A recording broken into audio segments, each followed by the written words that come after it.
Sementara itu, pasca beredarnya isu pernikahan sejenis di Boyolali, Kemenang Kabupaten setempat menegaskan pernikahan sejenis melanggar Peraturan Undang-Undang Nomor 1 Tahun 1974 tentang perkawinan.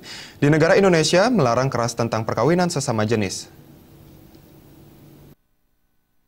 Kementerian Agama Kabupaten Boyolali menyayangkan dengan kabar tentang adanya pernikahan sesama jenis di Boyolali. Sesuai dengan aturan perundang-undangan nomor 174 tentang perkawinan yang tidak mengatur tentang perkawinan sejenis, pihak Kemenak Boyolali sudah menelusuri kasus ini ke kantor urusan agama Kecamatan Musuk Boyolali.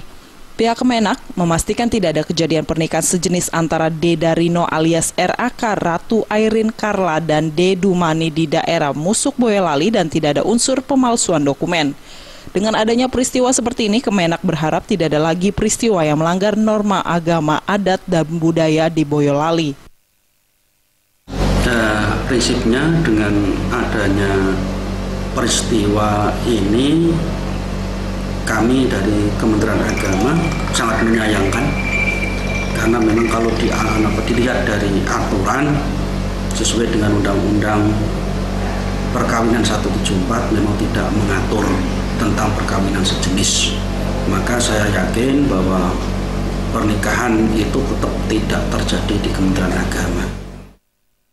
Sebelumnya, masyarakat Boyolali dihebohkan oleh isu pernikahan sesama jenis di Kecamatan Musuk Boyolali pada hari Sabtu kemarin. Acara tasyakuran bersatunya Ratu Airin Carla dengan Dumani yang pengemasan acaranya mirip dengan acara pernikahan. Dari Boyolali, Jawa Tengah, Taufik Irvani melaporkan.